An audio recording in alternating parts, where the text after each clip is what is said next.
arahan operasi. Bagi arahan operasi pula, Daftar Kegunaan Umum atau GPR akan digunakan sebagai lokasi untuk membaca atau mendapatkan sumber bagi operasi dan juga sebagai lokasi untuk menulis atau menempatkan hasil bagi sesuatu operasi. Sumber operasi disebut juga sebagai operan dan daftarnya dilabel sebagai SR. Manakala hasil operasi disebut juga sebagai hasil dan daftarnya dilabel sebagai DR. Berbeza dengan arahan operasi dalam mod segera, salah satu operannya tidak ditempatkan di dalam GPR, tetapi sudah tersedia ada di dalam arahan itu sendiri. Oleh kerana GPR digunakan untuk mendapatkan operan dan menyimpan hasil, maka arahan berjenis operasi tidak merujuk kepada ingatan, tetapi hanya merujuk kepada GPR untuk mendapatkan operan mahupun menempatkan hasil operasi. Lihat format dan rajah aliran data bagi arahan operasi NOT. Operasi NOT akan membaca operan dari Daftar Kegunaan Umum atau GPR. Selepas operasi ke atas operan ini selesai dilaksanakan oleh unit pemprosesan berpusat atau CPU, hasilnya akan ditulis semula ke dalam GPR. Lihat pula format dan rajah aliran data untuk arahan operasi ADD dan AND dalam mod daftar. Kedua-dua operan bagi operasi ini dibaca dari Daftar Kegunaan Umum atau GPR.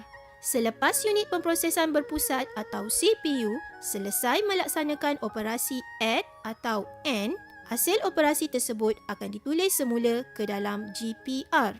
Berbeza dengan arahan operasi ADD dan AND di dalam mod segera.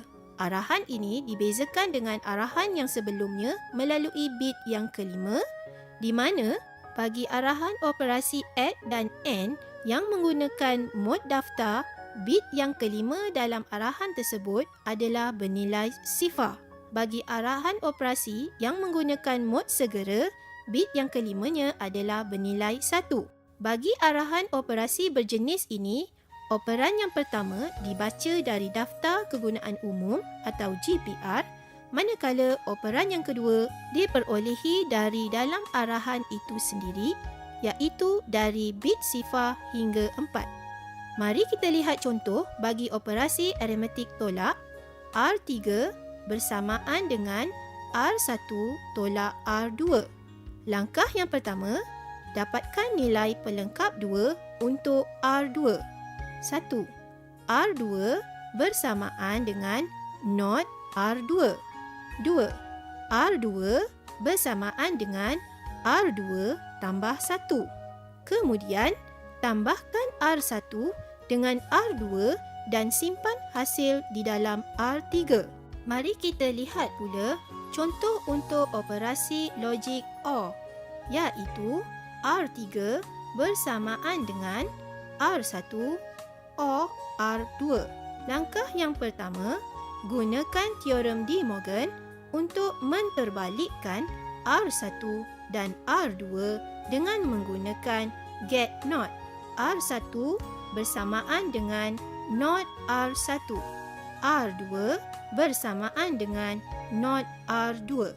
Kemudian, dapat hasil operasi logik R1 and R2, simpan hasil tersebut ke dalam R3. R3 bersamaan dengan R1 and R2.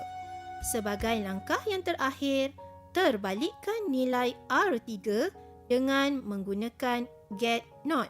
R3 bersamaan dengan not R3. Untuk menyalin kandungan dari satu daftar ke daftar yang lain, gunakan arahan operasi add dalam mod segera seperti berikut. R3 bersamaan dengan R2 tambah sifar. Untuk mengumpulkan nilai sifar ke dalam daftar, gunakan arahan operasi AND dalam mod segera seperti berikut. R1 bersamaan dengan R1 AND sifar di dalam mod AND segera.